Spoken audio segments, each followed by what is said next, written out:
exam go? It's easier than the last time, right? No? Yes? Several people told me that was easier. That's because they tend to do all the We'll see. I haven't graded on that. We'll put up the solutions soon, so you should look at the solutions and understand about. Was it long? yes. Yes? Long but not hard. Long and hard. Okay. Okay. Oh, this is easier then. There you go. You give it away. Okay. Well, hopefully you learned a lot. I think there are some questions in there that were important. Well, all of it is important, but maybe we can go over it once you receive your exams during the discussion sessions. So you should really know all of the solutions. Okay, today we'll continue our exploration of the memory hierarchy. Last time we talked about virtual memory. Before that we talked a lot about DRAM as well as caches. And hopefully you have realized by now that memory takes long to access, right? And the access time, especially if you increase the frequency of the processor, if your memory takes, let's say, 50 nanoseconds to access, and if your processor has 5 gigahertz, you need to wait 250 cycles for memory access. Right? And if there are multiple processors sharing the memory, then you may need to wait even more because these processors interfere with each other in the memory system, and we've looked at solutions to that problem. In fact, we had questions on the exam testing that. Right? Now your latencies increase even more. The problem is soon your latency, your execution time becomes dominated by memory. Right? Instead of processing instructions, the processor, the execution units that you have in the processor, the adder, the multiplier, the shifter, they will be waiting for data to operate on. Right? And that reduces performance significantly. And people, researchers, as well as implementers, designers, have developed many mechanisms to try to alleviate this impact of long memory and latency on performance. And we'll cover some of these techniques. Actually, you've seen some of this, right? The memory hierarchy exists because of that, right? You want a large memory, but building a large memory makes the latency too long. And you don't want that too long latency, so you build the memory hierarchy. Caches, DRAM, disk. All of that is designed to alleviate memory latency while getting everything else we want from memory. So we'll see other techniques today, actually some of which we've seen before. But before that, hopefully you're working on the homework.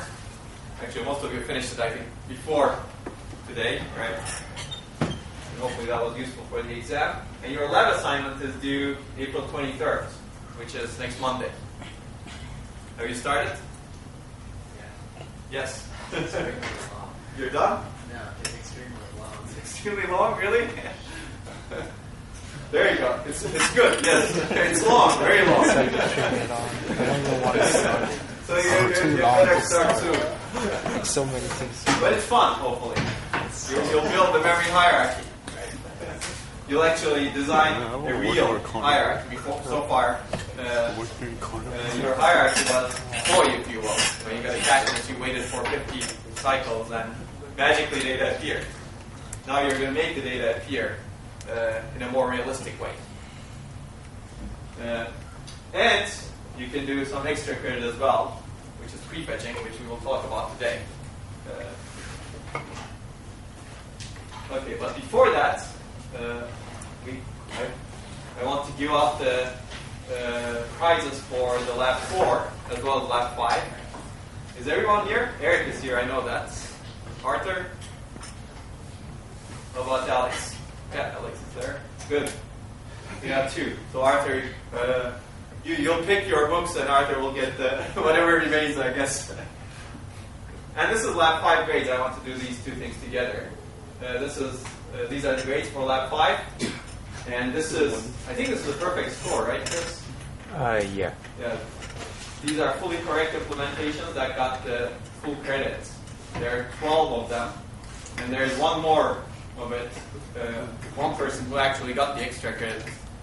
So you can see that extra credit actually helps you. And that was Tyler. So he will get a book prize also, right? So he implemented the random replacement and had a nice analysis, one-page analysis of how random replacement helps in some benchmarks and hurts in others, right? Which I thought was interesting and insightful. So he got the full 10% extra credit. Okay, so let me give these books, I guess. This time I will let you pick the books. So the first two, Eric and Tyler, which books would you like to pick? There's the old book, The Structure of Scientific Revolutions. That's a very good book, actually. And there are two Feynman books this time. Surely you're joking, Mr. Feynman. Do you guys know this one? It's a famous book, right? Yeah, I'd recommend you to read it. This is Feynman Lectures on Computation. Feynman was a physics professor. He was a physics researcher. He was a physicist, but he had a lot of ideas on computation as well. This is a deep book. And I have not read this book. This is Gödel, Escher, and Bach. I think Chris recommended this. Do you know this book? Okay. He'll take that one. Lectures on Computation. There you go. And Alex, which one would you like? The left hand. Left hand? Feynman? Okay. So Arts is left with this one, I guess. So hopefully you'll enjoy the books. I don't know, are e-books better these days for you guys? I cannot read e-books, so I read real books. Nice for Kindle. Nice for Kindle? Okay. Okay.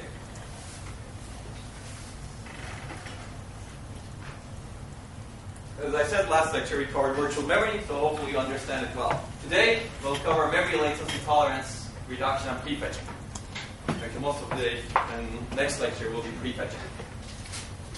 So, we've covered latency tolerance before, right? Out-of-order processors tolerate latency. And an out-of-order processor tolerates latency by executing independent operations concurrently with a multi-cycle operation. This is actually from a previous slide that I showed you. So, tweet. When you have a long latency operation, multi-cycle, multiply, let's say, if you can find another independent instruction that can be executed concurrently with it, now you're amortizing the latency of both operations. Okay. That's the idea of out-of-order execution. How do you do that? It does so by buffering instructions in reservation stations and reorder buffer. Right? Remember, we put the instruction to the reservation station and figured out when it became executable, if you will, fireable, and then executed it when both of its sources became ready. And that's how you figure out which instructions are independent of each other or dependent of each other, and ensure that independent instructions can execute concurrently. So we call this the instruction window, so I'll define it here more concretely. These are the hardware resources needed to buffer all decoded but not yet committed instructions. And you know all these terms by now. Commit or retirement means an instruction can retire after it's the oldest instruction and after it's ready, right? Which means that it has executed and it's the oldest one. Why? Because we want to support precise exceptions. Right? Does that make sense? Which means that you need the processor needs to buffer all instructions that have not yet retired yet at this point and that have been decoded. That's the window, if you will, that the processor looks into the future. And I'll show this with a slide. This is kind of your instruction window, if you will, abstractly. And you have, well, you can think of this as the reorder buffer as well, but it consists of other structures that contain everything related to the instruction's execution as well. So this is the oldest instruction in the machine, and this is the youngest decoded instruction. And all of these instructions need to be buffered somewhere. And where are they buffered? They're in the reservation stations and the reorder buffer. Right? Because when you decode an instruction, you allocate a reorder buffer entry as well as a reservation station entry. And you deallocate the entry in order because you want to support in-order retirement to support precise exceptions. And the oldest instruction gets retired, which means that it updates the architectural state when it finishes execution. So the latency tolerance, so this is the instruction window. What if you have a load instruction, let's say, that takes 500 cycles? Remember, we covered this before. What determines how much latency you can tolerate? How large of an instruction window do you need to actually ensure that you keep decoding while you're waiting for the result of this load? If this is 500 cycles, and let's say you're fetching and decoding 4 instructions per cycle, in order to not stall, you need a window size that has 2,000 entries, right? While you're waiting for this load. Make sense? Well, it's nice maybe if you can build this. So, building this turns out to be very hard because, remember the reservation stations? What do you need to do in the reservation stations? Right? Say it again? Exactly, compare tags. When an instruction finishes execution, it broadcasts its tag, and all of the dependent instructions need to capture that tag. If there's another instruction in the machine that is waiting for that tag, you need to be able to capture it, which means that for all of those entries in the reservation station, you need to have a comparator that compares the broadcast tag to the source tags that are stored. In fact, 2 comparators, right, if you have 2 sources. So the number of comparators quickly gets out of control because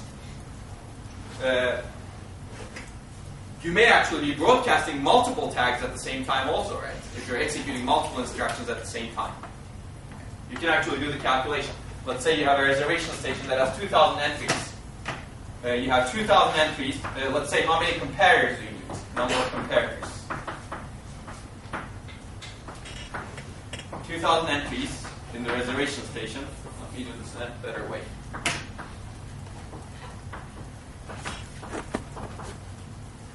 And now, for each broadcast tag, you need 2 comparators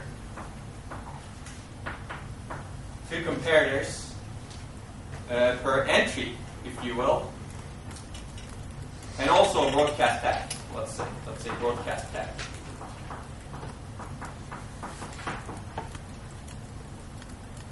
And let's say your execution width, you have an execution width. That many tags can be broadcast in a cycle. So let's say your machine is 8 wide or 4 wide, let's say. You have 4 execution units that can complete 4 instructions in a given cycle. So you have 4 broadcast tags per cycle, right? So if you multiply this, what do you get? 16,000 comparators, right? That's quite a bit. And if you want to actually make your machine wider, execute more instructions per cycle, like 8, then this doubles. You have 32,000 comparators. Yes? Why do you need 2 comparators per broadcast tag? Oh, 2 comparators because you have 2 sources. Right? An instruction can have 2 sources. That's the assumption we're making. Source 1 and source 2. You need 2 separate comparators. So this can become very expensive. So building a very large auto-order machine is actually difficult because of this reason. And people have actually tried to optimize this a lot. I'm not going to go into those details. If you take 740, you will see some of those details. But you can be smart about it. You don't need to do all of the comparisons. You can eliminate some of them. And you can try to reduce the size of the reservation stations by being smart about how you allocate them. But still, in the end, if your latency is high, and the latencies are likely to get even higher, right? 500 cycles is a typical latency.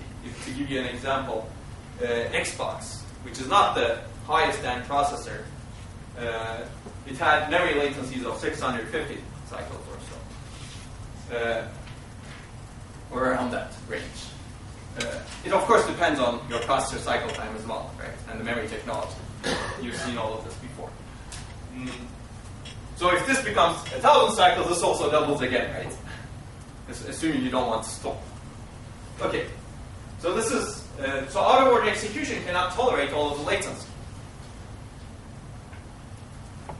Why does it tolerate latency? Because I've covered this, but I'll walk you through the slides also.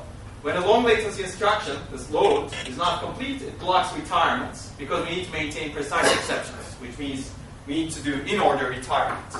That's why we cannot continue. Which means that incoming instructions fill the window, and at some point your window becomes full, you cannot retire this. Your window is full, you cannot insert new instructions into your machine. And this is called a full window stall. And a full window stall prevents the processor from making progress in the execution of the program. If you think about it, if you have an in-order processor, you still have some kind of window, right? Except it's very small. It's not, yeah, you could think of it as one instruction, potentially. If your pipeline is more than one, but you could think of it that way.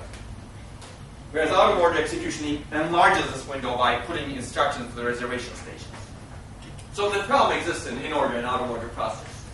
So just to give you an example, we'll use this example later on when we talk about run-ahead execution. But I'll use this to demonstrate the full window stall now. This is load that we've been discussing more concretely. It takes hundreds of cycles. And let's say you have an 8-entry instruction window, 8 reservation stations in this case. And you have a branch that's dependent on the load. It cannot execute because the data is not ready. And let's say you have all of their instructions independent. These independent instructions fill the window. And they get executed out of program order in an out-of-order machine, but they cannot be retired. Okay. But they still need to be buffered. Okay. Because you cannot retire them and they have results. You need to store them somewhere. And younger instructions cannot be executed. Because there's no space in the instruction window. Let's say if you were able to put this load into the instruction window, maybe it could have been executed. In fact, maybe this load would have been another cache miss, and you could have executed and parallelized the 2 cache misses. Right? But you cannot because you don't have space in your window. And the processor stalls until the L2 miss is serviced. We'll look at a way of actually building this window and still having a small window and still being able to execute this load. The idea is called run-ahead execution, and we'll get to that later on. Well, you can think about how to do that, for example. If you increase the window size, that's one way of tolerating the latency of this load. Then you can fetch this load, decode it, and execute it, and it turns out it's a cache miss, and those cache misses are serviced in parallel. But what if you have a small window and you want to do the same thing? Yes? You possibly have another copy of the register file that's only used as of these buffers, and that retires every certain cycle. Okay. I think you're getting at something, but we can discuss that. Yeah. So somehow, basically, you're saying buffer these results somewhere else, and then take them away out of the window. Maybe, yeah. People have proposed things like that, actually. That turns out to be a little bit complicated, because you need to now manage the ordering also between all of these instructions. And it's not this nice, right? There could be 1 independent instructions, 3 dependent instructions, and they could be interleaved with each other. Okay. So I'll show you some data. These are simulation results, but these are similar to a lot of data in existing processors. So if you look at an out-of-order machine today with a 128-entry window, these are this is the execution time averaged across many, actually, in this case, 147 memory-intensive workloads that actually exercise memory, access memory. And I've broken down the execution time into 2 pieces here. Non-stall time and full window stall time. So if you look at this, with, I think, 500 cycle memory latency, with some caching and actually some prefetching as well, what happens is only 30% or so of the time the processor is actually making progress, not stalling. Whereas, I think it's a 68 or so. 68% of the time, the processor is stalling. And if you go and analyze the simulation results, it turns out most of these stalls are because you have a load at the head of the instruction window that cannot retire. So that's the extent of the problem, L2 miss problem, if you will, or cache miss problem, or memory latency problem. The question is, how do you reduce this? How do you improve performance? So if you could actually eliminate all of this, all of these stalls, your performance would improve by 3x, right? Your execution time would go down to the screen part. Make sense? So can we do that? So I'll give you a couple of major approaches, and we'll focus on prefetching. There are two major approaches, right? How do we actually tolerate these stalls due to memory? First of all, why do we have the stalls to begin with? Why can't we eliminate these stalls? Can we reduce them so that we never have to stall? That would be nice. And let's say we couldn't eliminate them. Can we tolerate the effect of a stall when it actually happens? In a sense, out-of-order execution is trying to do the latter, maybe. Right? When you have a long latency cache miss here, 500 cycles, it tolerates the effect of that if you can build a large window. So sometimes the line between these two gets blurry, though. Do you eliminate the stall or do you tolerate the latency? Therefore, I will group these four techniques together. So actually, you've seen some of the techniques to eliminate stalls, right? Eliminate memory accesses. And yeah, caching. Yeah, caching is the first fundamental technique to eliminate memory accesses, right? If you get a cache hit, you don't have 500 cycle latency anymore, depending on which level you hit, of course. Caching is one way. I'll give you the other ones, I guess. Yes? Well, I was going to say you can combine writes. If you have two writes to the same location, the write is just the same aesthetic cost, right? That's right, yes. So writes are a little bit less critical, right? Because you don't really need the value to proceed. You can actually do the write, buffer it, and the memory can later do the write for you. You don't really need the cache block, if you will. So that's the main difference between reads and writes, actually. If you're doing a store, you don't really need to stall the processor. What you can do is, if this is a store, for example, what you could do is you could take this out of the window and record it somewhere, and that somewhere is called a write buffer in existing processors. Say, I have a store, it missed in the cache, and its address is this, its data value is this, and let's say that's the only thing you keep here. Now the processor can continue bringing instructions here, right, into the machine. So you don't need to actually stall the machine. But now if there's a load that comes, it needs to check that write buffer. Because the value may be actually there, right? Yes? Doesn't it only allow you to have one more instruction? And you still have to wait for the finish line? One more instruction, meaning? Maybe a buffer. Yes, but that can go also, right? Let's say you move the store out and it enabled the addition of an add. And now your window can keep moving. Okay, let's say you have a store, add, multiply, add. And let's say these are all independent of the store.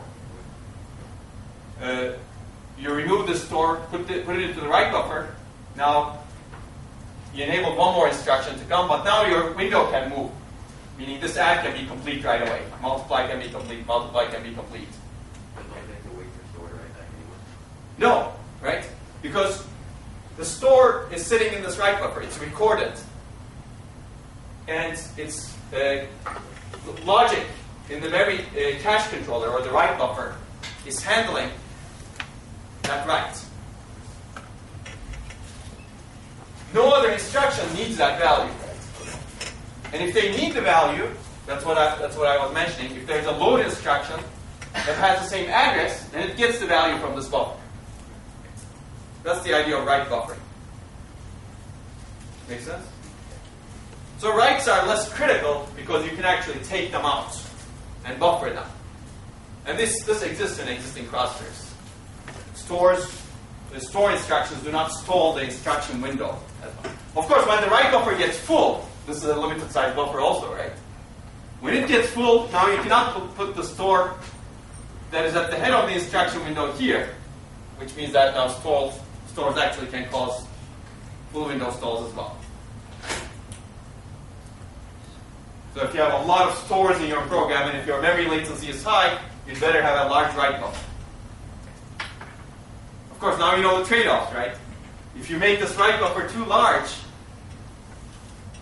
now that could start affecting your cycle time, and you'll have comparators also here, right? Because if you have a load in your machine, you need to check whether its address matches. Okay? So you could alleviate the problem with stores a little bit. Okay, so caching, we've covered this. Prefetching is another technique to actually reduce or eliminate stalls. Multi-threading, we've covered this, right? This is actually a latency tolerance technique. When you have a long latency operation, execute something else from some other thread. An out-of-order execution. And many techniques have been developed to make these 4 techniques more effective also. Like we talked about how to improve the effectiveness of caches. Right? How to reduce the conflict misses you get. You can increase the associativity. You can change the replacement policy to be more intelligent. Or you can try to randomize the index into your cache, right, with a hash function. You remember that we discussed that? Hopefully. Yes? Some of you do. Okay. So let's take a look at these 4 techniques actually. These 4 techniques have been around for a long time, and you read the Woods paper. Caching, now that you know how it operates, it's very widely used. It's very simple. Right? That's why it's very widely used. The idea is simple. It's effective, but it's a passive method, right? What do I mean by this? Basically, you need to first get a cache miss to bring the data into the cache, which means that you cannot eliminate some misses. And we call these misses compulsory misses. The first time you see an access to a cache block, you have to wait. And also caches, remember, exploit temporal and spatial locality, and if you don't have that in your program, most programs do have it, but some programs do not, then if you're doing random accesses, for example, in memory, then caching is not useful, right? It cannot help. So for this reason, people have developed prefetching mechanisms, and this was initially in IBM 369091. That was one of the fastest machines of its time. And the idea here is basically before you get to an access, why don't you predict what you're going to access and bring it into the machine? And IBM 369091 did this for its instruction buffers. So it had some instruction buffers, and instead of having a single instruction buffer like a normal pipeline machine would have, right, they would prefetch the next n instructions, if you will.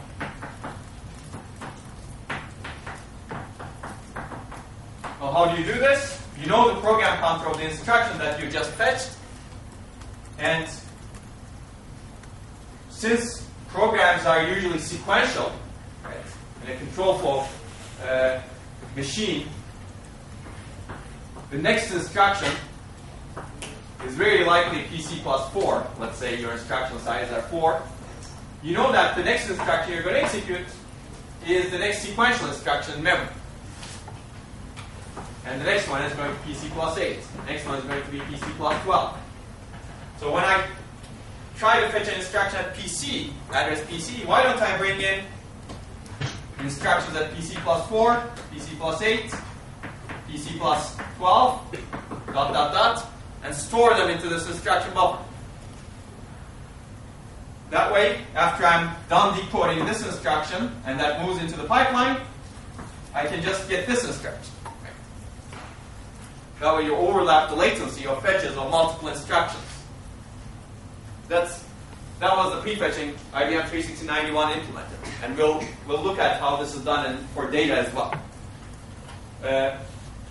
So it turns out this works very well for regular memory access pattern, right? This is a very regular access pattern. Well, it's not fully regular, right? What if you had a branch somewhere here?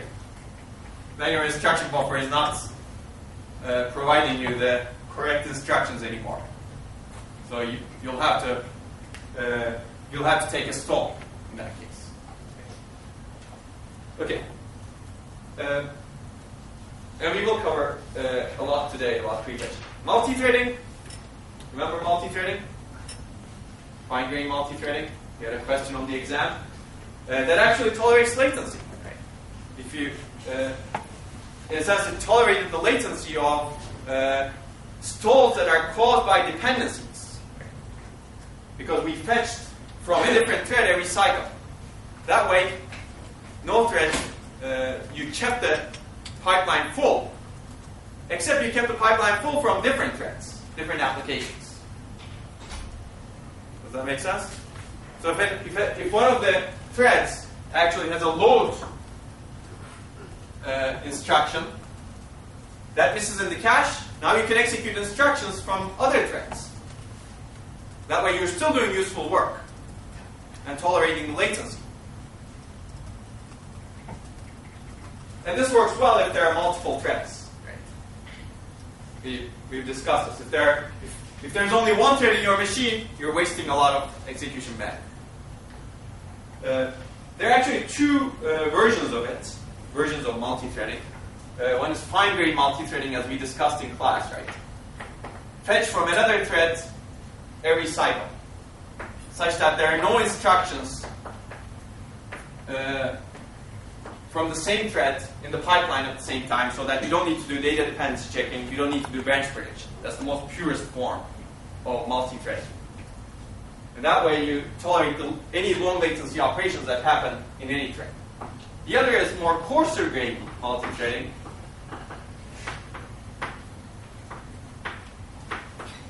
This is fine grained because you switch from one thread to the other in a very fine grained manner every cycle. But if you want to tolerate latency, especially the latency of these very long latency operations, you may do it in a more coarse grained manner. Meaning, when this thread 1 gets a cache miss that's going to take 500 cycles, let's switch to another thread. Instead of switching every cycle, switch to another thread when you get a cache miss. Make sense? And this is also called switch on event multi-threading.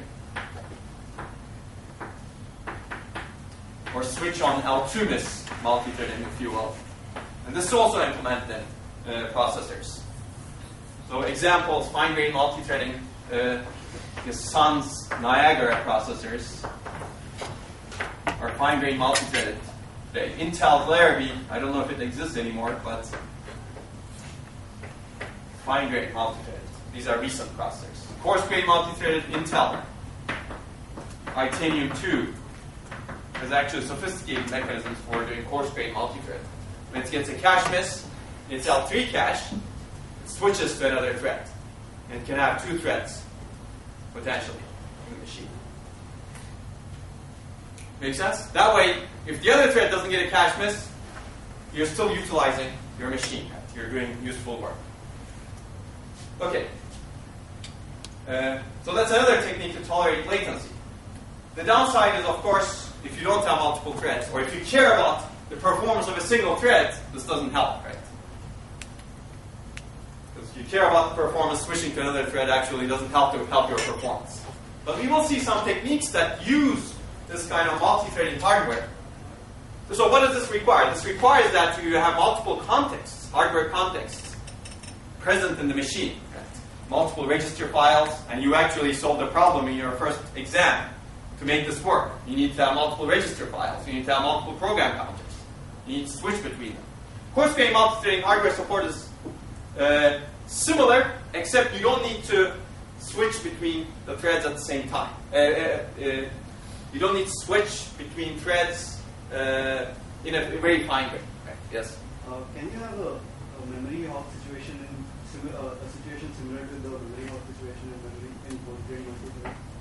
So one thread keeps executing, and the other thread waits for one thread to miss in thread 2 or L3, and it never misses. So that's right. So actually, you're right. You could have something like that. That's why people have proposed mechanisms to prevent that. Yes. So if one thread doesn't miss at all, then there's a timeout employed. For example, Itanium 3 actually has this timeout. It says that you haven't missed in your cache, but there's another thread that's waiting. So let me switch you out, such that that other thread gets a chance to execute. That's a very good point, though. Okay. Okay, so we will see techniques that use this multi-threading hardware to actually improve performance of a single thread. So we will have multiple hardware contexts in the machine, but one thread will do prefetching for the main program. So if you care about only a single program, we'll execute that program, but we'll also execute what is called a helper thread, if you will, whose sole job is to prefetch data for this program. So you could use this multi-threading hardware to improve single-thread performance. And we will see one way of doing that. And you could do this in existing processors today. Actually, almost all processors today are multi-threaded. And maybe we'll get to that when we talk about simultaneous multi-threading. I'll throw you one more term here.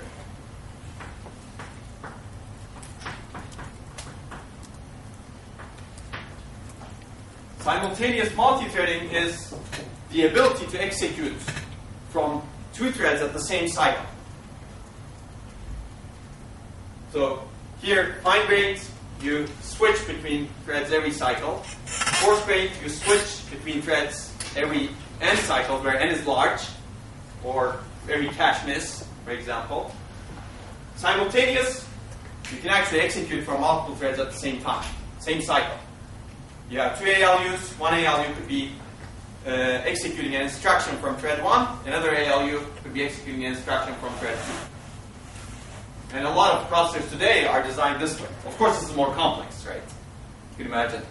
But we will see, hopefully, when we get to that lecture, how this is done. But this is another latency tolerance technique. This way, if one thread is not utilizing the other ALU, the other thread can utilize that ALU. Of course, this requires a superscalar machine, right? You need to be able to execute multiple instructions at the same time. Whereas fine-grained multi-threading requires just a pipeline machine. Okay. Okay. Finally, we just talked about out-of-order execution, right? Out-of-order execution tolerates the irregular cache misses. That's the main benefit, right? Irregular cache misses are hard to prefetch, and caching, by definition, it's a cache miss, right? Caching couldn't handle them. So out-of-order execution is able to tolerate those cache misses. But then it requires extensive hardware resources, as we just saw, for tolerating very long latencies. And we will see run-end execution that alleviates this problem. And hopefully in the next lecture we'll get to that. But today I would like to focus on this part, which we have not looked at. And let's see if we get to all of this. So first of all, why do we prefetch? Why could it work? And we'll talk about 4 questions. And prefetching actually can be done at many levels: software, hardware, and execution-based prefetching, which I have alluded to here. One thread doing prefetching for the other, for the main program.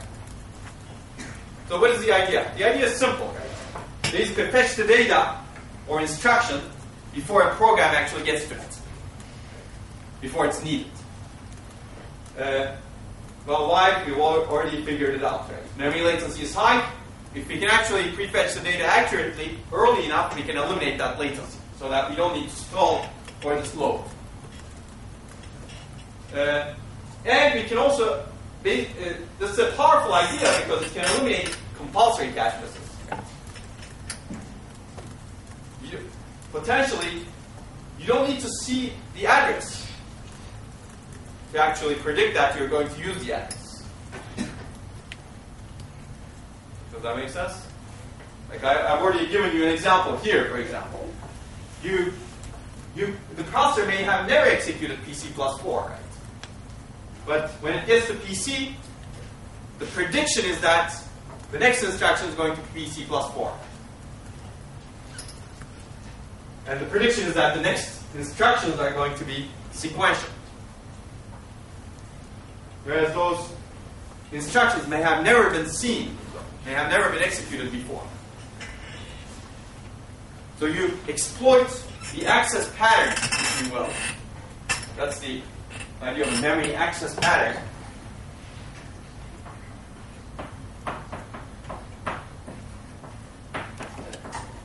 And if you can identify patterns in your memory accesses, you can actually prefetch data earlier for any block, if you will, that you have not seen. And we'll see under what conditions that's true. So this can actually eliminate all misses also. If you have a capacity miss, it doesn't matter. As long as your access pattern is regular. And if you know what to prefetch, you can eliminate. Does that make sense? Or any questions on this? Okay. So one of the key issues is which address will be needed in the future. You cannot probably randomly pick an address. You need to figure out the access pattern.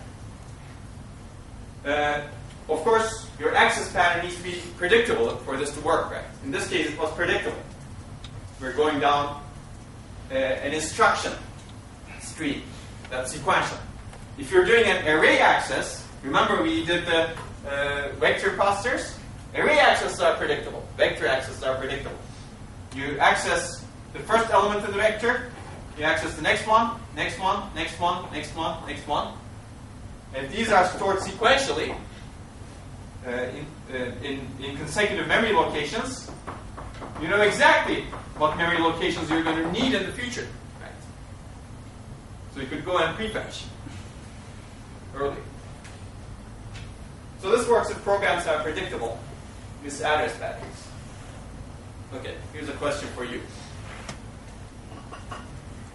What if you predicted an address will be needed in the future, but that turned out to be not needed? Does this affect correctness?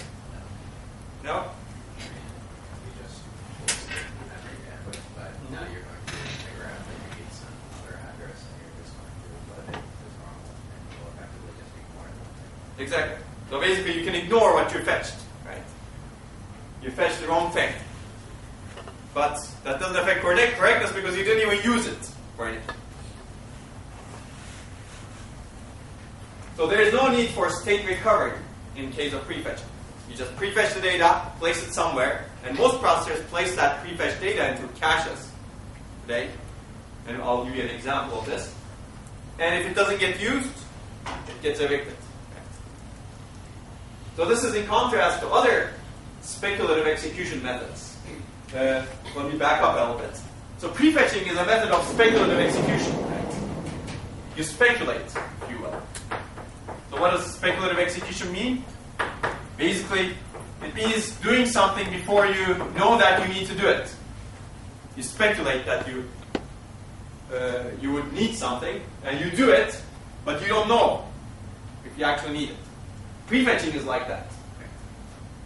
Branch prediction is also like that.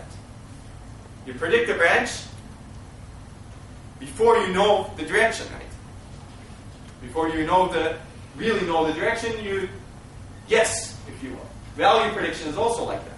But these are different because if you mispredicted a branch, you'd better recover.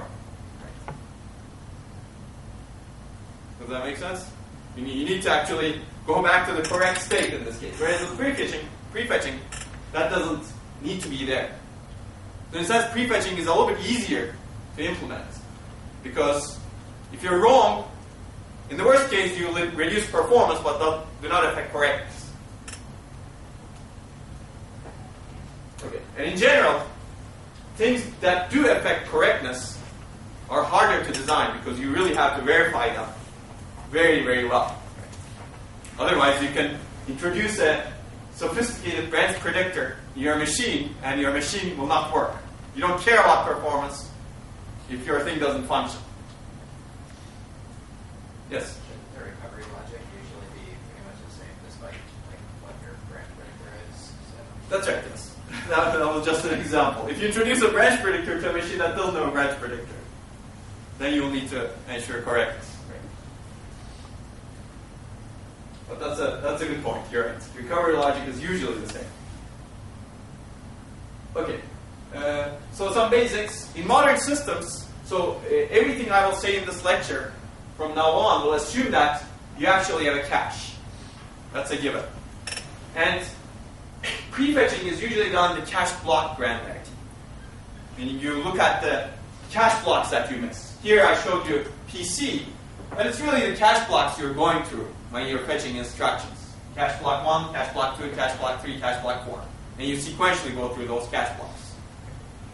And machines do it that way today. It can reduce both miss rate and miss latency. Hopefully this is clear. So when you prefetch something, by the time you use it, it may have already arrived into the cache. Right? That way you've eliminated the entire miss. But a prefetcher may generate an address for a cache block, and that cache block may be pending when the processor actually needs that cache block. In that case, miss rate doesn't reduce, but miss latency reduces because the cache block that's needed by the processor is in transit, if you will. And the processor doesn't need to generate another access to that cache block, meaning generate another miss. Remember, miss buffers, miss status handling registers? If a prefetcher actually generates a cache miss, it places the address of the block into one of the miss status handling registers, and when the core processor, let's say the prefetcher, generates an address to cache block A, and processor also needs A, processor searches this MSHR and figures out, oh, somebody already generated a request for A, so it's not going to generate another request for A. Now we're putting things together. So these MSHRs are useful for merging the requests between prefetcher and core as well. Okay. Prefetching, well, as I told you, it can be done by hardware, compiler, or programmer. Let me give you just one example prefetcher. And this is one of the most commonly used prefetchers in existing systems. If you look at this kind of a cartoon of a processor, or memory hierarchy, if you will, processor somewhere here. You have the I cache, you have the D cache. These feed into the L2 request queue. And you have the L2 cache. L2 misses and write-backs go to the bus request queue. And you have a bus and memory controller. I guess this is kind of an old system where memory controller is off chip. And the memory controller controls the memory banks. So a prefetcher could be actually placed anywhere, but let's place it here. In this case, I call this a hardware stream prefetcher.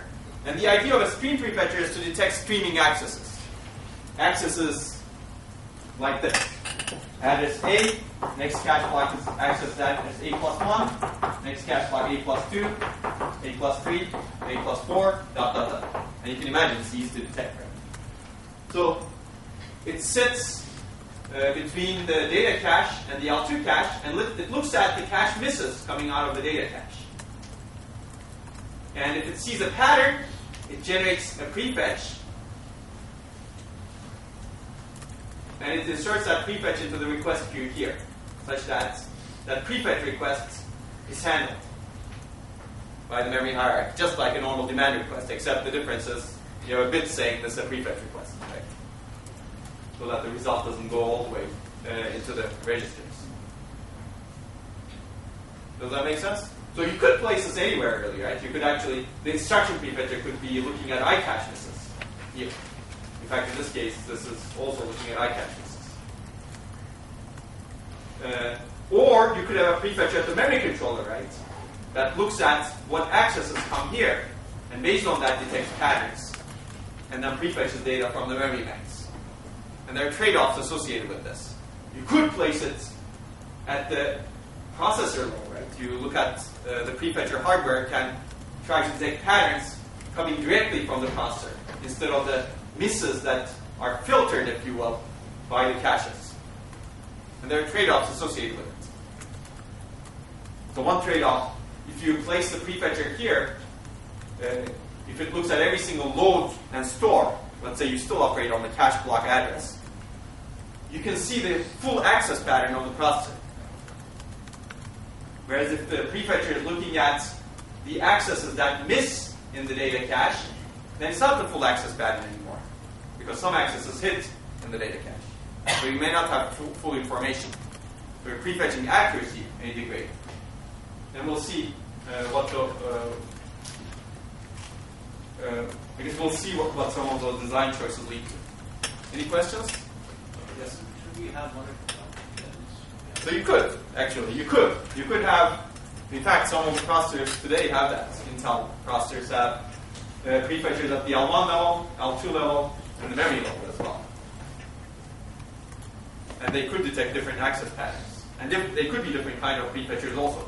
So you could customize the instruction prefetcher to be more sequential. Yes? So the prefetcher needs to know what the state of the cache is, right? In order to determine if it needs to actually go.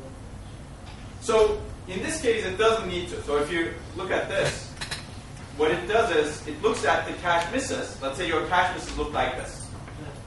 You record A plus 1, A plus 2, and then the prefetcher says, oh, okay, I have a streaming pattern. I'm going to prefetch A plus 3. It doesn't need to know whether A plus 3 is in the cache or not. It's predicting that it's not in the cache. So it inserts a request into the cache. And let's say it initiates the prefetch of access address A plus 3. This A plus 3 is checked in the cache first. And if it misses in the cache, then you generate a request. So it's just handled like another request that goes through the hierarchy. All it does is generate more. Exactly. It generates more requests. Yes? Does the memory controller give the prefetch requests lower productivity as compared to requests like from the cache design? Oh, that's a good question too. Once you insert prefetches into the entire system, what should their priority be compared to demand requests, right? Because the processor is also making demand requests that are not generated by the prefetcher. Well, the answer is it depends. So many processors today, well, I shouldn't say that. Some processors actually prioritize the demand requests over prefetch requests. Some processors do not distinguish between them. It turns out the right answer is somehow figuring out which one is better and having an adaptive priority. Sometimes prioritizing the prefetch requests if the prefetcher is doing well, and deprioritizing its requests if it's not doing well. That's not done today. But sometimes prioritizing prefetch requests is okay, or treating them the same priority as the demand requests could be okay, right? Why? What if a prefetch request hits in the row buffer, for example, and a demand request misses in the row buffer? And if your prefetch turns out to be accurate, then you would like to do that prefetch quickly and then do the demand, right? Because if the prefetch becomes a row conflict, then it affects your performance even worse. Okay? Yes? What I was thinking was, since if you have a sequential prefetcher, it's gonna pretty much hog the memory controller and keep getting hits every time. That's why the demand accesses will be solved in the memory. I see. Demand access from the same application? Yeah. Yes, so that could also happen. That's right. You're right. That's why prioritization is important. Oh, yes? So, typically having the prefetch method in which like the lowest level of cache fetches is something like say 100 instructions offline, and then you go on level above which is say 50, Uh-huh. and like that you can have a hit all the way through. Potentially, yeah. If you can actually feed the pipeline. If your access patterns are regular, you could do that. Something like that. But would you implement something like that create have a requirement for a heavy bandwidth down the string, but you don't have that. We have that kind of heavy bandwidth up the string, so wouldn't that be conflict? Yeah, you have more bandwidth here, you're saying, and you have Yeah. less bandwidth But here. implementing something like this will cause more bandwidth down there. So. Potentially, yeah, potentially. But prefetching, yes. If you're inaccurate, what happens is you waste bandwidth also. If you're fully accurate, you try to utilize the bandwidth at the same time. Okay, so there are 4 key questions in prefetching, and we'll try to cover quite a few of them. First of all, what addresses to prefetch? When do you initiate a prefetch request? You were kind of getting at that. Because when should you start prefetching address A plus 3, for example? Here, for example, when you get to this cache block, when you're actually executing instructions from this cache block, maybe you're already too late to prefetch. Right? If it takes 100 cycles to prefetch the next cache block, you're going to be done executing instructions within this cache block in a few cycles anyway. So you better prefetch a little bit ahead. So which means that when you get to, let me call this cache block, I guess. When you're actually prefetching cache block C, and when you're actually executing instructions from cache block C, maybe you should actually prefetch from cache block C plus 16, right?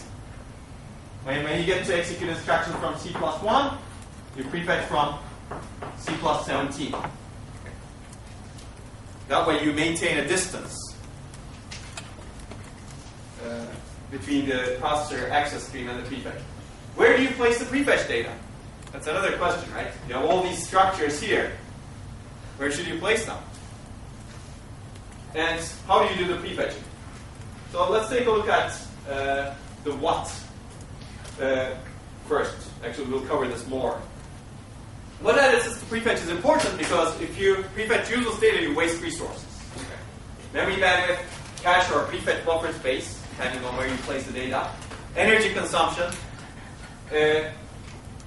And if you're prefetching something useless, yes, you don't affect correctness, but you do affect all of these things that are potentially very precious, right? In your cell phone, for example, you don't want to have a terrible prefetcher. Your battery can drain because of that. Think about a prefetcher that has 1% accuracy. Would you like that on your cell phone? I don't know. Maybe you do. If your performance is really critical, potentially, right? If you have 1% accuracy. But sometimes energy is important. And remember, energy, if you generate prefetch requests all the way down to the memory controller, these buses are very wide buses, as well as thick buses. They consume a lot of energy. Right? They have a lot of capacitance. Okay. And all of these resources could otherwise be utilized by demand requests or more accurate prefetch requests. So prefetching, what addresses to prefetch, that decision is of first order importance. And we'll see different methods of doing that. So accurate prediction, prefetch accuracy, well, this is nothing complicated. What is an accurate prefetch? An accurate prefetch is a prefetch that's used later, that's requested later by the processor. And you can compute prefetch accuracy by counting the number of prefetches that are later used and dividing that by the number of prefetches that are generated by the prefetcher. Ideally, you would like to have 100% accuracy. So how do you know what to prefetch? You can predict based on past access patterns like this, or you could use a compiler's knowledge of the data structures. Right? If the programmer knows something about the semantics of what they're going to access, they can potentially say to the hardware, prefetch this instruction while I'm doing this.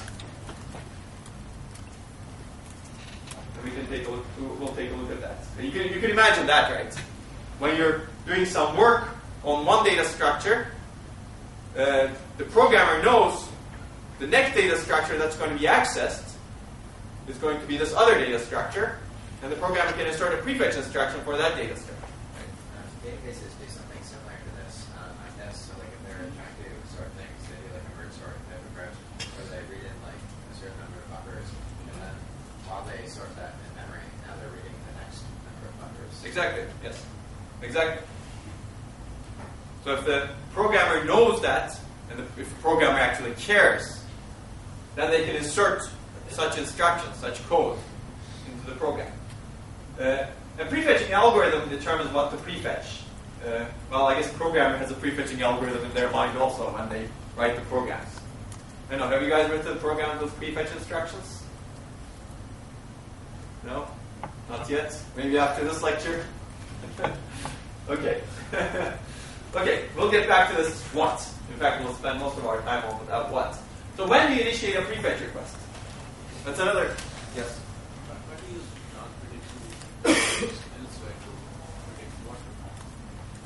So, for example, if you're doing instruction prefetching, if you know the branch predictions, perhaps you can predict what to prefetch next, you're saying? Yeah, because typically if you're predicting the branch state and you want to execute that, you can incorporate that here as well. That's right. So you could do that. That's right. There have been proposals like that.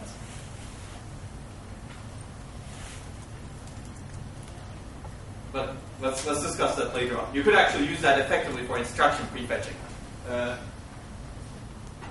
But let me not get into that right now. If you remind me later on, maybe we'll discuss that. There are some processors, like IBM processors, that follow the branch predictor to actually prefetch data into the instruction cache. So they run the branch predictor ahead, if you will. Your pipeline can be stalled, but your front end in the machine could be running. Does that make sense? You could imagine something like that. But if you remind me later, we can get back to it. Okay, we're talking about when. When to initiate a prefetch request is important because if you actually generate a prefetch request too early, by the time the processor needs it, it may be out of your buffers, right? It may be out of your cache. It may have already been evicted. That means even though the prefetch was accurate, you couldn't take advantage of it because you were too early. If the prefetch is too late, well, you prefetch cache block A, and it's going to take 500 cycles to bring it, but in the next cycle, the processor needs it. That's a too late prefetch. So you don't want to do either of these. You want to prefetch data such that it's needed by the processor right when it arrives from the memory system. And this turns out to be a difficult problem. Right? How do you actually figure that out? So it's not only what address to prefetch, but when do you prefetch it? That's important. So this is called the timeliness of the prefetcher. A prefetch is timely if it is actually in the cache when it's needed. It can be made more timely. A prefetcher can be made more timely by becoming more aggressive, right? So here, for example, if the processor is working on cache block C, prefetching cache block C plus 1 may not be timely, right? Because in the next cycle, the processor is going to access it, probably. Whereas prefetching cache block, let's say C plus 100, may be too aggressive, if you will, right? You're predicting that your sequential stream will go up to cache block C plus 100 cache blocks, right? Let's say you prefetched it, but you may never actually get to use it because you take a branch in the middle somewhere else. Okay? So the aggressiveness is essentially how far ahead is the prefetcher from the demand access stream. Because the demand access stream is I'm throwing you a terminology here, but hopefully that's relatively simple terminology. These are the demand accesses, actual load store accesses made by the processor, cache miss accesses. if the prefetch is far ahead from the processor, then it's too aggressive. Right? But that also makes it more timely, potentially, right? So there's another trade-off here. If you're too aggressive, you may be more timely, but you may not be accurate. Right? Does that make sense? Because you want to be timely, you don't want to prefetch too early, so you prefetch far ahead, but the processor may never get to it. So there are trade-offs associated with prefetching, and this is the trade-off between timeliness and aggressiveness. Timeliness and accuracy. Similarly, so software can go to prefetch instructions earlier in the code, right? You know, a prefetch instruction, you can pull it earlier. So let's say this is your code, and you have a load instruction here that somehow the software figured out that it misses in the cache. So the software inserts a prefetch instruction here. If this latency is, let's say, 100 cycles, and if it takes 100 cycles to execute all of these instructions here, and if the memory latency is 100 cycles, then this is a perfectly timely prefetch. But let's say the memory latency is actually 500 cycles, then you may want to move the prefetch earlier in the code.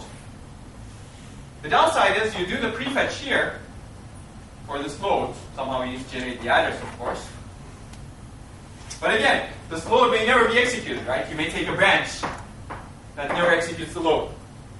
That way, you try to improve your timeliness by moving the prefetch earlier, but now you generate a useless prefetch because you moved the prefetch too early. Because the code will never get to the load that you're prefetching for. Yes? We have a prefetcher that's dedicated to your instruction cache. And you make it as aggressive as possible. And like it's big enough to hide the latency of any possible miss. Then it doesn't matter if it's inaccurate. Because like, you can be inaccurate, but you're always going to have the next available address to do. Well, the next available instruction will always be the cache. Assuming you have infinite cache space. Right? Or large enough cache space, I would say. Because if you're very aggressive now, you have limited space to buffer your prefetches also. Where do you buffer it? Okay. Yes? So theoretically, when is actually quite solvable. It's just what is that? That's not solvable. If you know your cache, if you know your instruction set, theoretically you can solve when perfectly, but it's just what is not solvable. So that's not necessarily true, right? What may be a little bit harder, but when is also very hard because you cannot predict all the latencies in the memory system. You don't know. In fact, this becomes even harder when you have multiple different applications. You have some other application that's actually executing in the memory system. You have no idea how long it'll take for this program to access a location. So it's actually a very difficult problem. Okay, very quickly. When you talk about passing through a program initially, the prefetching program, shouldn't it actually go in and take the data as well as the set of instructions to check? This critical point is going to use this data to make a branch decision and effectively load that data out first and predict your branch's actual data. Basically, a multiple pass through program. Oh, I see. So if you actually execute the program, in that case, just right? jump through, check the data. This data is, it's just data risk. Yeah, let's get back to that later. You could imagine doing fancy things like that, and maybe we'll cover some of that later on. Okay. Okay. So the next challenge is where do you actually place the prefetch data? You could do it in the cache, or you could have a separate prefetch buffer. In fact, existing processors employ both, if you will. In cache, it's simple design, right? There's no need for a separate buffer. But the downside is we know already, right? Now you can evict useful demand data. You could pollute the cache, if you will, with something that you prefetch. And you don't know if this is useful. Well, you don't actually know if the demand data is useful also, right? Because you don't know if it will be used. but it was used previously. If you put it in a separate prefetch buffer, now the demand data is protected from prefetches, right? There's no cache pollution, if you will, for the data that was in the cache. But now you have a more complex memory system design. Adding another buffer into the memory system makes it hard. So, because there are a lot of questions, right? Where do you place the prefetch buffer? First of all, do you place it at the L1 level, L2 level? Do you have a prefetch buffer for each levels? Well, you can think about the trade-offs associated. And when do you access the prefetch buffer? Let's say you place the prefetch buffer next to your L2 cache. Do you access those two structures in parallel or serial? Do you or when do you move the data from prefetch buffer into the cache? Right? How do you manage that data? How do you size your prefetch buffer? And I'll skip this when we cover coherence. You will see that. So many modern systems, because of the complexity that prefetch buffers add into the system, they place prefetch data into the cache. So if you actually read the manuals, they'll tell you. I guess these are some of the old ones, but the new ones are like that too. Prefetching into the cache is easy because you already have all of the paths for demands anyway, all of the wiring for demands anyway, and you can place the prefetch cache block into your cache as well. Okay, one more thing before we go into algorithms, or maybe there are a couple more also. Which level of cache do you prefetch into, right? Into the L2 cache, into the L1 cache, or do you actually prefetch from between the hierarchies as well? In fact, there are separate prefetchers between levels today. And where do you place the prefetch data in the cache? Another design choice for you. One of you mentioned that how do you prioritize between demands and prefetches? That question comes up not only at the memory controller, but also in the cache, right? You actually treat the prefetch blocks the same as your demand fetch blocks. Prefetch blocks are not known to be needed. And if you have an LRU policy, you know that the demand block is placed in the MRU, most recently used position, right, when you fetch it. But when you prefetch a block, do you change the replacement policy such that it favors the demand fetch blocks? There have been processors that did that. I think one of the HP processors, what they did was for prefetch data, place the data into the LRU position, least recently used position. So don't mark it as the most recently used. Well, it wasn't used anyway, it was prefetched. So in a set, place into the least recently used position. That way you reduce the effect of prefetches on demand. But this may not be a good decision also, right? Because what if your prefetch is actually accurate and useful? Okay. So you see the design choices. Where do you place the hardware prefetcher in the memory hierarchy? We've already talked about this, right? What access pattern does the prefetcher see? If you actually see a more complete access pattern, again, potentially you can get better accuracy. We haven't defined coverage, but coverage is simple also. What fraction of the cache misses can you actually eliminate? Can you actually prefetch? That's the coverage of a prefetch. And if you see a more complete access pattern, it's likely that you're going to get better accuracy and coverage. But the downside is, if you put your prefetcher to look at L1 hits, if you will, which is right at the beginning of L1 cache, then the prefetcher now needs to examine more requests, okay?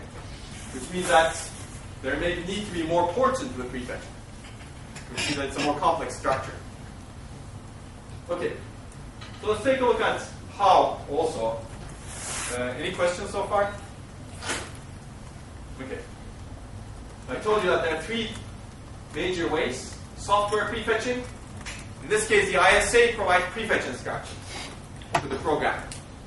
And the programmer or compiler inserts these prefetch instructions, which means that they need to put some effort into where to prefetch, where to place these instructions.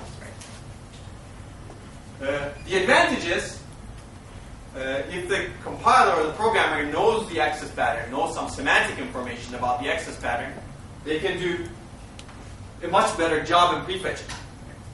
Again, remember the data structure. If you're actually traversing this data structure here, and you know that you're going to access this next data structure, you can generate a prefetch instruction for this data structure before the code that actually searches this one, right? You can have a function search that searches something in this data structure.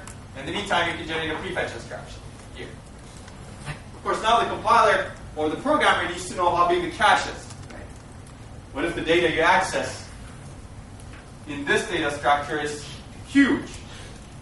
By prefetching data from this data structure, you may actually be polluting the cache. Okay? So, it's not that easy, if you will, especially for complicated patterns. But that's why this usually works well for regular access patterns, as I'll show you an example. Hardware prefetching. In this case, hardware monitors accesses from the processor, as we've seen, and memorizes or finds patterns or strides, if you will. You already know the notion of a stride, right? That's essentially the distance between the elements of a vector. In this case, you could think of this as a vector. It's not a vector, really, but the access pattern, there's a stride in the access pattern, right? And the stride is one cache point. It could be, basically, the stride in the access pattern is defined similarly to a stride in the vector. It's the distance between consecutive accesses to memory. This could have been A plus 15, A plus 30, A plus 45. In that case, that's a stride. And the hardware can learn this, right? Or memorize it, if you will. By just looking at what was the distance between multiple consecutive previous addresses. Hardware can do the calculations. It can record the last access and check what is the address, what is the distance between the current access and the last access. Record that. Now record A plus 15, that's the last address. And the current address, A plus 30. The distance is 15. Does it match the previously recorded distance? It does match, right? Now you have a stride. And you could become more confident as you see 15. The hardware can keep counters. How many times have I seen 15 as the distance between the current access and the previous access? If it has seen 15 enough times, it can say, oh, it can be confident that this program is actually striding through memory. So let me start prefetching, assuming a stride of 15. So that's one algorithm, if you will. I gave you one algorithm. I didn't give you exact implementation details, but you can imagine this is relatively simple hardware. You have a subtractor, if you will, that subtracts the address of the current miss, from the address of the previous miss that was seen, and records that stride or delta, if you will, in some hardware structure, and compares it to the previously seen delta. And also maybe a few counters, another counter telling how many times you've seen this delta consecutively. And if that counter is greater than some number, then the prefetcher can say, I'm confident that I'm striding through memory with the stride of this delta. And now I'm going to start prefetching. If the last access was, let's say, to A plus 45, I'm going to prefetch A plus 60. And another design decision would be, maybe I'm not going to prefetch only A plus 60, but I'm also going to prefetch A plus 75, A plus 90, A plus 105, assuming that I'm striding, the program is striding through memory. That's relatively easy to build, and this is called a stride prefetcher.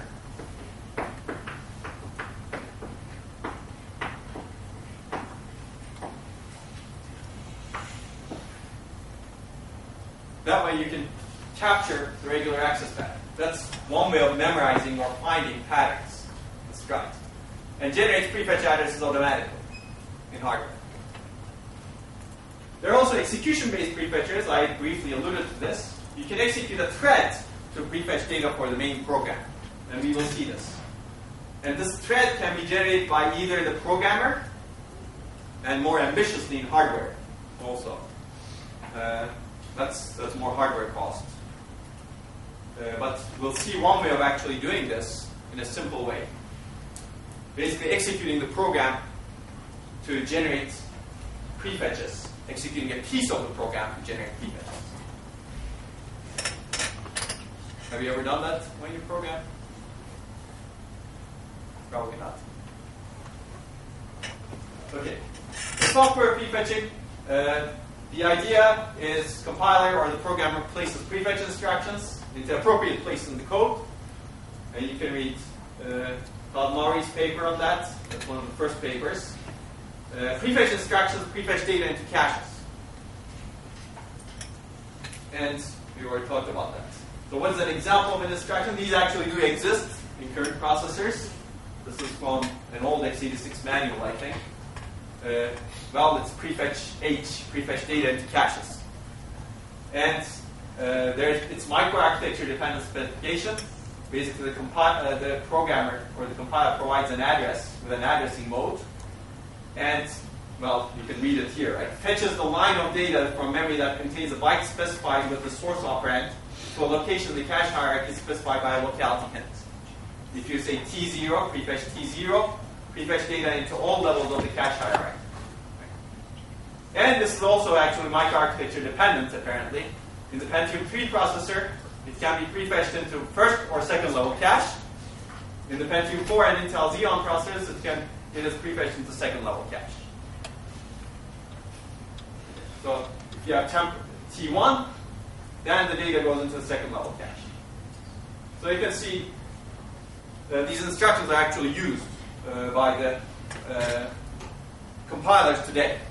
So if you actually compile with GCC, GCC can insert prefetch instructions with some of the algorithms similar to described in the paper. Okay, so why does it make sense? If you look at this, I just kind of gave you a prefetch instructions, if you will. This is, you're traversing through an array.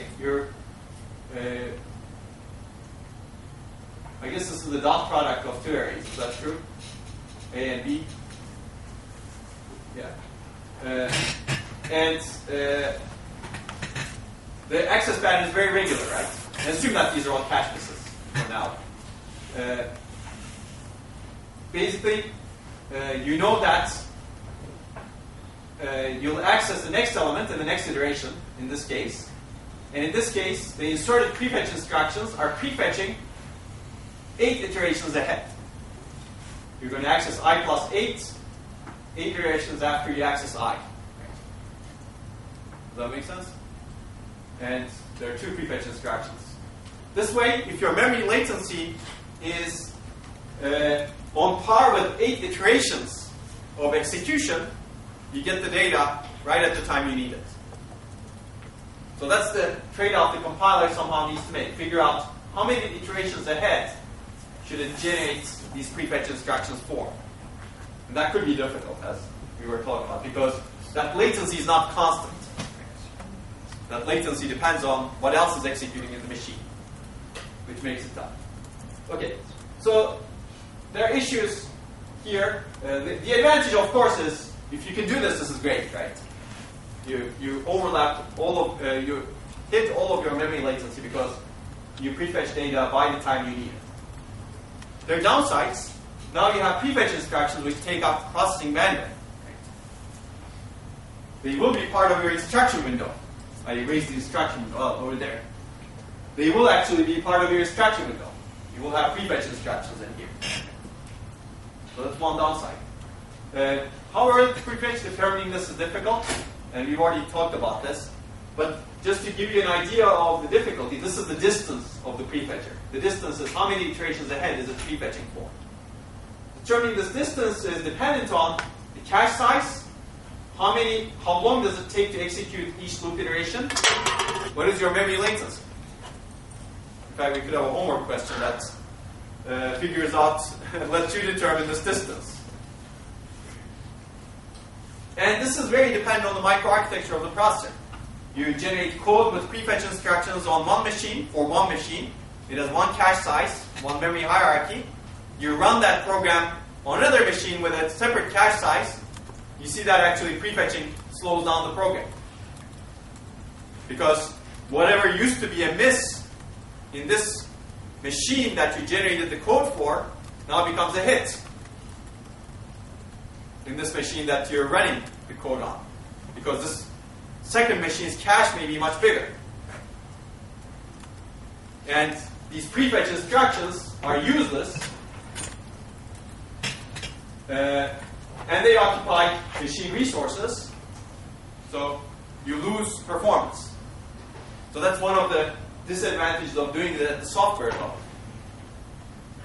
Your code portability, performance portability, if you will, is not good. What you optimize for one machine is not optimized for another machine. And we've already figured out that going too far back in the program, if you will, putting this prefetch instruction too early in the program reduces your accuracy. Also, you need special instructions in the ISA for prefetching, as we've seen in x86. Although there are machines that actually circumvented this. For example, in alpha, a load into register 31 is treated as a prefetch, because register 31 is always hardwired to 0. So they got away with that. You didn't need a separate instruction. But like x86 has a prefetch instruction, and PowerPC has a similar instruction, which is a different name. This is also not easy to do pointer-based data structures. So if you want to do software prefetching, I'll leave you with this. I'm not going to go into that much detail. But how do you prefetch pointer linked list accesses? This is a linked list access here, right? So while P, you're doing some work on the pointer, and then you're going to the next element linked from this node. If you do this, does it work? Prefetch P next? Well, I don't know. Can you do this? P next, next, next? Well, you could. That's right. Yeah, ignore the segfault part. That's right. Well, exactly. Actually, that makes it harder. Also, you need to check whether or not you actually get a null pointer. Also, right? So the issue is, if you're going to get a cache miss on any of these, let's say you don't get a segfault. If you're going to get a cache miss on any of these, then you're going to stall the machine anyway with the prefetch instruction, right? Which means that prefetch instruction needs to wait. There's a dependence on the prefetch instructions, which means that you cannot now retire the prefetch instruction. Yes? Doesn't it also depend on how long the work part is? That's right. It also depends on the work part. So this could potentially work if the work is large. Right? But if the work is small, let's say, then you want to really prefetch many iterations ahead. And that's very difficult to do because now your prefetches next pointer is dependent on the previous iteration. Right? It's not like this. Here, n iterations ahead is not dependent on the current iteration. Okay? Okay. So where should a compiler insert the prefetches? We talked about this briefly. Prefetch for every load access, that's not a good idea. Right? It's too bandwidth intensive. Ideally, you would like to profile the code and determine the loads that are likely to miss. Right? And we've already covered this many times. The downside of this is profile input set may not be representative. Which means that you think that a load misses based on the profile input set, but at runtime the load doesn't miss. You've inserted prefetch instructions. Now you've wasted a lot of execution time. That's another disadvantage of doing it at the software level. How far ahead before the miss should the prefetch be inserted? And again, you can profile and determine the probability. Actually, you could have a more sophisticated profiling mechanism. Let's say you figured out this load misses a lot. You could insert the prefetch in some location and profile the execution time. And then insert the prefetch in another location and profile the execution time. And try to figure out what is the best distance. That's one empirical way of trying to figure out the best distance. It requires a lot of profiling runs, of course. But again, the downside is profile input set may not be representative. And you usually need to insert a prefetch far in advance of hundreds of cycles to cover the latency of hundreds of cycles. And that reduces the accuracy at the software level. Okay. But that's it for regular access patterns, software prefetching is very useful, and compilers today do this kind of prefetching. And if you're an ambitious programmer who cares about the performance of your code, you would probably do that prefetching also. People do that kind of prefetching. Hardware prefetching. Now you need specialized hardware. The idea is you have specialized hardware that looks at the access patterns and prefetches data based on past behavior. The advantage of this is now you can tune this to system implementation, right? You're not changing the program. You actually have these specialized hardware, and you can tune it to the machine's memory system configuration, because the designer knows the memory system configuration. The other advantage over software prefetching, it doesn't waste instruction execution bandwidth. Right? You don't have prefetch instructions in your window. This happens only in the memory hierarchy, but you still waste memory bandwidth potentially, right? If you're wrong, especially. Well, there are other advantages compared to software. The regular software hardware disadvantages and advantages that we've covered, right? One example, you're not dependent on profiling anymore. You can see the dynamic access pattern as it happens in hardware. The downside, of course, is now you have more hardware complexity to detect patterns. Especially for easily detectable patterns, software can be more efficient. If you're doing an array traversal, for example. Okay. What are some of the algorithms? I've actually given you the more complicated algorithms, like the strike prefetching that we discussed, so I'm going to go through these relatively quickly. Simplest form of hardware prefetching is actually always prefetch the next cache block. You touch cache block A, always prefetch A plus 1. Or always prefetch next and cache blocks. These are called next block or next line prefetchers. Or a next sequential prefetcher. It's very simple to implement. No need for sophisticated pattern detection. And works well for sequential access patterns. You don't need to detect the pattern. You don't need to detect actually that you're touching the next cache block. You just always prefetch next and cache blocks. And works nicely for instruction prefetching. This is what IBM's 36091 prefetcher did for instruction buffer prefetching. The downside is it can waste bandwidth with irregular patterns, right? Well, I guess here's a quiz for you. What is the prefetch accuracy if your stride is 2, the processor is actually accessing blocks with stride 2, and you always prefetch the next line?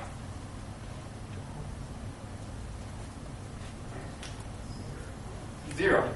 Who says 0%? Yes, 0, right?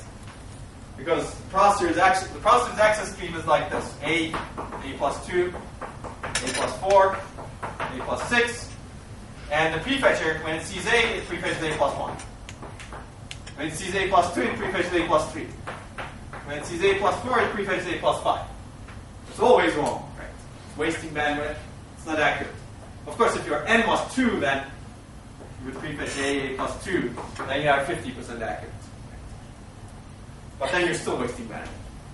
Of course, I'm not talking about time limits here. Also, you may not always be going upward, right? You could be going backward also. But if you're going A minus 2, A minus 4, A minus 6. So quickly this becomes not very accurate. That's why people have moved to prefetchers like strike prefetchers. And there are two kinds of this.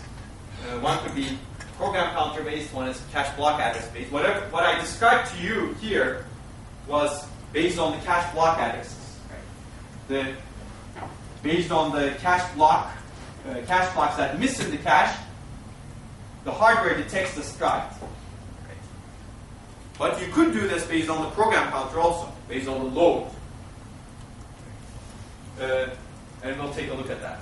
So the simple idea, regardless of what kind of strike prefetcher you have, is record the distance between the memory addresses that are referenced, and use that as your stride. Okay. So if you do this on an instruction-based way, the way you record the distance is you record the distance between the memory addresses referenced by the same instruction. You have a load at program counter X, you keep track of what is the memory address that was cache block address that was touched by this load, and what is the current cache block address that's being touched by this load, and you record a strike. And the next time you execute the same load, you prefetch last address plus strike. It's simple, right? Yes? Okay.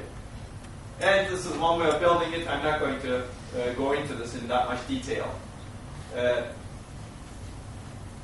So if you look at this, you have a load instruction, program counter, and the last address reference, and the last write, and you have the current address. You compare the current address to the last address. You have a distance, and you look at the last write. If they match, then you can increment the confidence counter, saying that this is how many times I've seen the stride consecutive. That's the idea. Of course, you have timeless issues with this. Basically, if you initiate the prefetch when the load is fetched the next time, it's too late, because load will access the data cache soon after it's fetched. So what you do, basically you can prefetch ahead. Instead of just prefetching whatever I said here, last address plus stride, prefetch last address plus n times stride. That's and there are other ways of doing this, but I'll not go into that. Actually, look at PC, one of you mentioned. You could run your branch predictor ahead and generate generate prefetch addresses using the stride prefetch.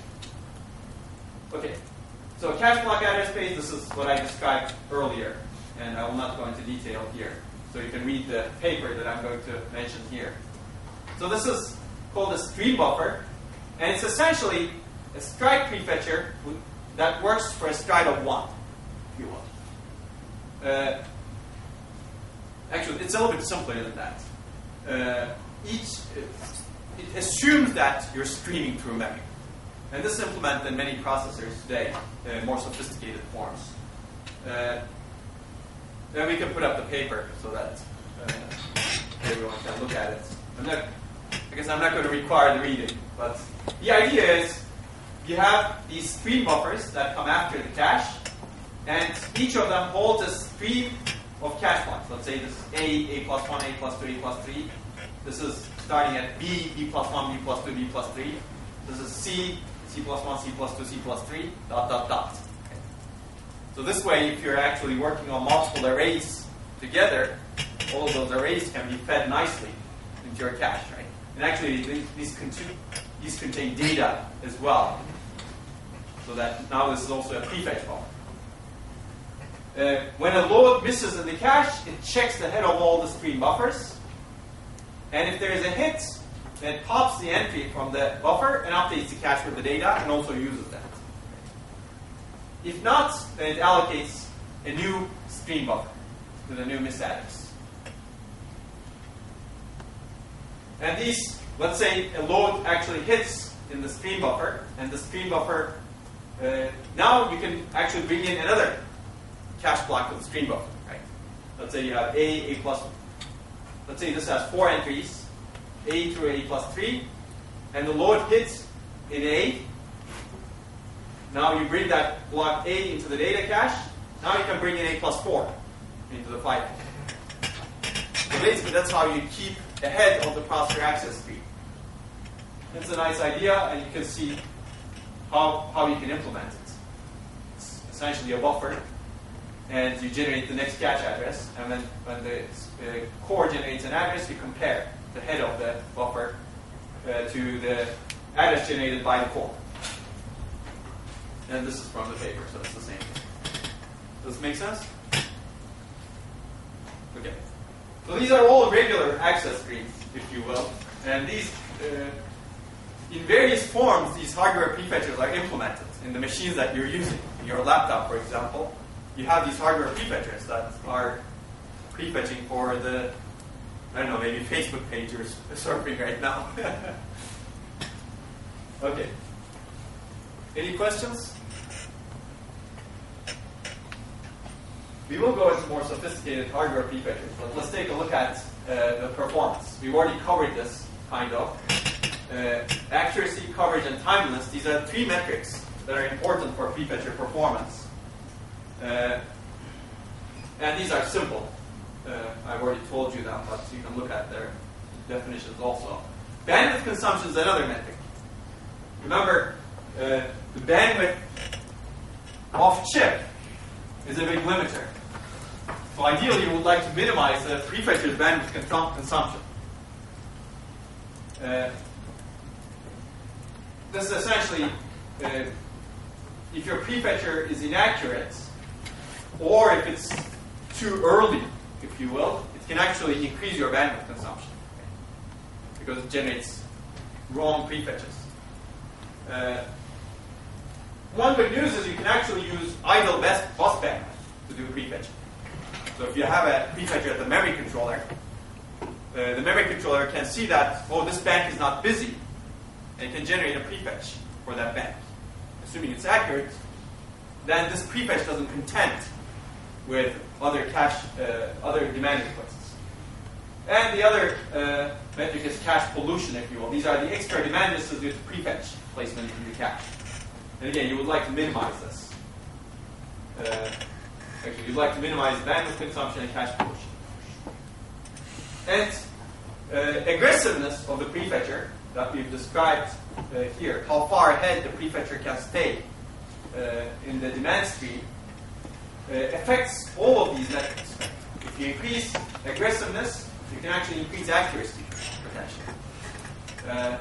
You can increase you can increase coverage, but you may actually reduce accuracy. Right? You can increase time lengths, make it more timely, but you also increase bandwidth consumption, and you also increase cache pollution. Actually, there are two things in a prefetcher that make it more aggressive. Right? For most hardware prefetchers, let's take a look at the stream or stride prefetcher. You have a distance, how far ahead can the prefetcher get from the demand stream. And if your stream buffer size is 4 cache blocks, the prefetcher can get 4 cache blocks ahead of the demand stream. And the prefetch degree. How many prefetches do you actually generate? Let's say the processor accesses A plus 15, and you know that the stride is 15. Do you generate 10 prefetches ahead? Or do you actually generate only 1? So if you look at this, let's look at this pictorial. You have the access speed. The processor accesses address X, cache block address X, and you have a distance. This is the predicted speed, if you will. And this is how far the prefetcher can get ahead. This is the maximum prefetch that it can generate. That's the distance. Now this distance could be very conservative. You can go ahead only a little bit. Now you can think about why this is bad for timeliness, right? It's not good for timeliness because the processor will access it soon, perhaps. But it's good for accuracy probably because maybe the processor will stop accessing the stream after this maximum address. It could be very middle of the road, if you will. Make your distance a little bit larger, or you could be very aggressive. Make your distance, I don't know, maybe 1,000 cache blocks ahead. Does that make sense? Okay. As you increase your distance, of course, your accuracy goes down. If you're 1,000 cache blocks ahead, maybe the processor will never get to it. Degree is another thing, which is, let's say the processor is accessing address X. It accesses address X plus 1. How many prefetches do you generate? Do you generate 3? Or do you generate 1? Or do you generate 10? That also affects the intensiveness of the prefetching. Okay, so this is to summarize what you talked about, basically. You can be very aggressive and well ahead of the load access speed, which hides memory latency better, but is more speculative. Which means that it can have a higher coverage because now you're prefetching more things, and better timeliness because you're prefetching far ahead. The downside is likely has low accuracy, right? Because you're prefetching much more ahead and you're prefetching many more things. And higher bandwidth and pollution. If you're very conservative and you're closer to the load access speed, which means that you may not hide the memory access latency, but now you're affecting demands less also. You're likely to have a higher accuracy, lower bandwidth, you're less polluting with the prefetcher, but likely lower coverage and less timeliness as well. So these are fundamental trade-offs in prefetching. In fact, accuracy, coverage, and timeliness are all hard to get at the same time. If you want to improve coverage, you usually sacrifice accuracy. And you can actually try to design prefetchers. It's a very exciting research area too. How do you design a prefetcher that gets all of them? High coverage, high accuracy, high timeliness. It's the Oracle prefetcher. How do you design an Oracle for your program? Okay, so just to give you some data here, this is some data we have collected. This is accuracy of the prefetcher on the x-axis, and this is the percentage IPC change over no prefetching. IPC is instructions per cycle performance. So if you're not accurate, it's likely that you're going to reduce performance. So here, for this application, looks like the prefetcher accuracy is 5%. This is expressed as a fraction here. And the performance loss, IPC loss, is 50%. What does an IPC loss of 50% mean? Your performance degrades by 2x, right? Assuming your cycle time doesn't change. So accuracy is actually correlated with the performance you get. So if you have not always though, because here you have a 100% accurate prefetcher, but performance improvement is not very high because the prefetcher may not be timely, right? So it could be polluting. So if you look at the effect of the prefetcher in terms of its aggressiveness and how much it improves performance, this is just one data point from the spec applications. The spec is Standard Performance Evaluation Corporation, and they publish these applications where a lot of processors vendors benchmark their processors with. Maybe we can talk about benchmark in some other lecture. But if you look at the performance you get in terms of instructions per cycle on these applications, is the geometric mean of IPC across all of these applications. Performance increases as you increase the aggressiveness of the prefetching. So, more aggressive, the better, on average. But the more aggressive you are, the worse you are on some benchmarks. These two benchmarks, for example, lose performance by about 50% if you're very aggressive compared to no prefetching. So you'd like to keep this under control. And one of the things that existing processors do is to throttle prefetches. What they do is, in some way, they monitor the prefetcher performance metrics, not necessarily exactly, but they try to get a hint of whether they're doing the prefetching the right things or the wrong things, or whether the prefetcher is consuming a lot of bandwidth when there are other things that need that bandwidth. And they throttle the prefetcher aggressiveness up or down based on past performance metrics. And that's the idea of prefetcher throttling. If the prefetcher has low accuracy, reduce its aggressiveness. If the prefetcher has high accuracy, increase its aggressiveness. And you could actually consider other metrics here also. And I'll just give you an example decision process. This is just one example.